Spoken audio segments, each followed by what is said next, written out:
Friends, very good evening. This is Kalp Shah from Kalp Shah CA classes and Agarwal Consultants.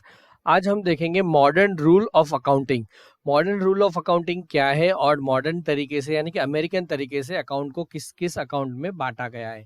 तो सबसे पहले उन्होंने 6 चीज़ों में बांटा है, उसको उन्होंने अच्छे से समराइज भी किया है। उसका एक्रोनिम है क्रेडल। क्रेडल यानी कि जो बच्चा जो जिसमें झूलता है झूला, उसमें क्रेडल कहते हैं।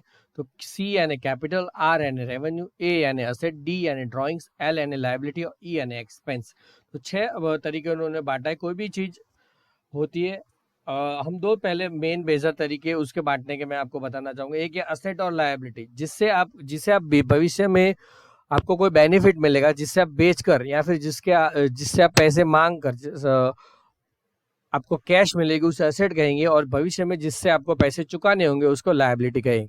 जो आपकी आय है उसे इनकम यानी रेवेन्यू कहेंगे, और जो आपका खर्चा है उसको आप एक्सपेंस कहेंगे। जैसे आय हो गई आपकी, रेंट इनकम हो गई, आपकी सेल्स इनकम हो गई, आपका डिविडेंड इनकम हो गया, या फिर आपका इंटरेस्ट इनकम हो गया। और आपका खर्चा क्या हो गया, से फॉर एग्जाम्पल आपका परचेज इज एन एक्सपेंस, फिर आपका सैलरी इज एन एक्सपेंस, फिर rent is an expense. Rent can also be income as well expense. If you are land owner और house owner, then rent is your income. On the other hand, if you are a tenant, rent is your expense. Then there are two other accounts, which is drawings and capital. Drawings, capital is something like liability only. Capital is liability from the company point of view. In accountancy terms, company and owner are two different separate entity. Company is different, and or whatever company form it is, either proprietor firm or partnership firm or a limited company. But company is different from the owner. So owner is bringing some capital. So for company it is a liability. So when it is like liability. So what are the rules? Let's see it in a proper manner. See, what are the assets? Say for example, first of all, we will understand what is cradle. C is capital account, R is revenue, then liability is CRE revenue, D expenses and losses, liabilities and assets. In this manner, they have D designated is for drawings, expenses and losses. They here in this account they have only describe only 5 types, but there is another 6th type. It is drawings, or you can say reverse of capital.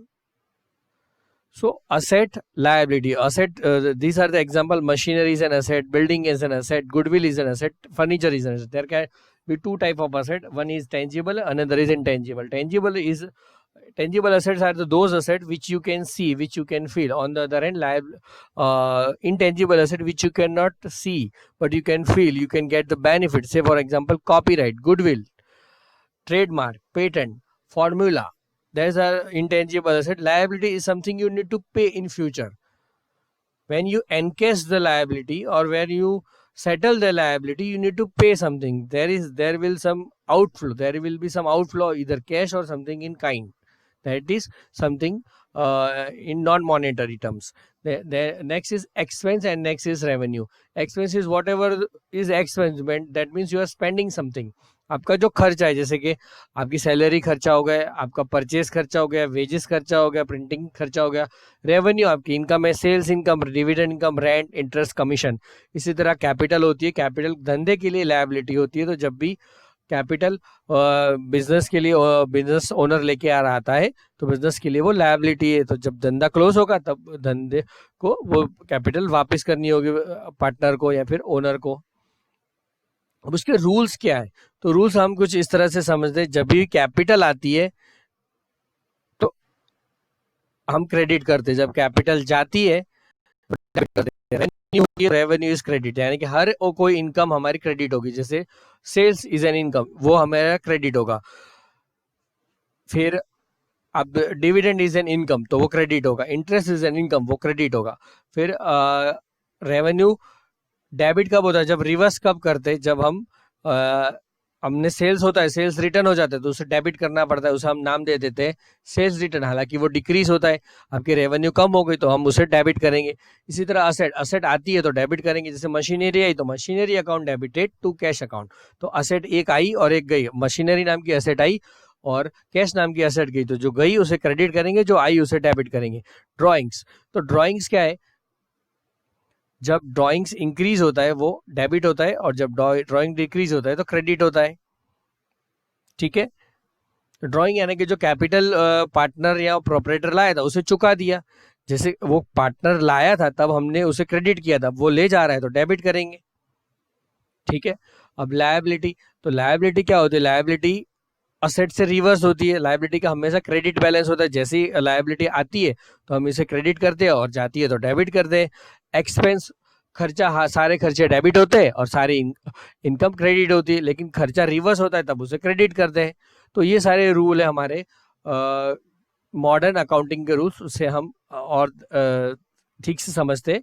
For accounting changes in assets and expenses और losses, उन्होंने account asset, expense और losses तीनों का एक ही rule समझाया है। Increase in asset is debited and decrease in asset is credited. Say for example machinery account debited to cash account, तो मशीनरी नाम की असेट आई, कैश नाम की असेट गई। Increase in expenses is debited and decrease in expenses credited. तो आप decrease in expense is credited, increase in expense is debited. तो आपका फॉर एग्जांपल सैलरी एक्सपेंस हुआ तो salary account debited to cash account, तो इसमें दो अकाउंट इफेक्ट हुए, एक हुआ एक्सपेंस अकाउंट और दूसरा हुआ असेट अकाउंट।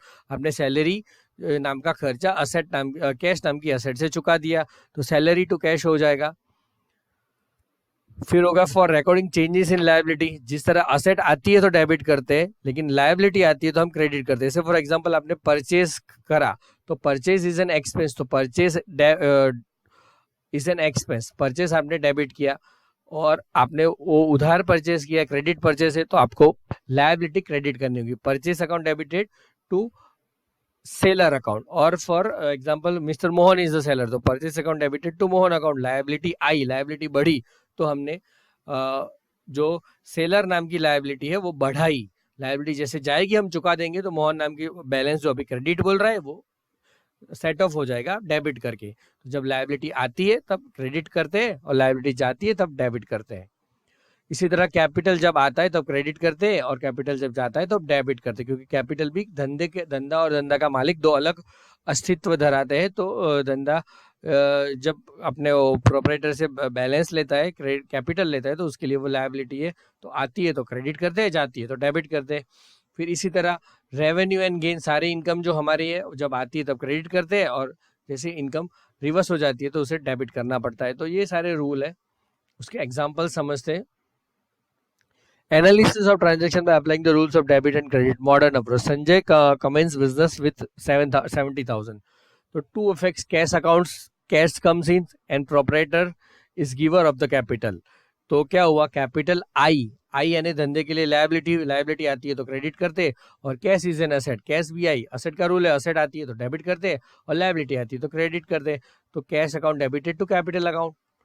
और अगर हम ये जो कैपिटल अकाउंट का रूल भी ऐसा ही है, कैपिटल आती है तो क्रेडिट और कैपिटल जाती है तो डेबिट करते हैं। Categories asset and capital, rules applied, increase in asset तो डेबिट करेंगे और इंक्रीज इन कैपिटल तो क्रेडिट करेंगे। तो cash account debited to capital account.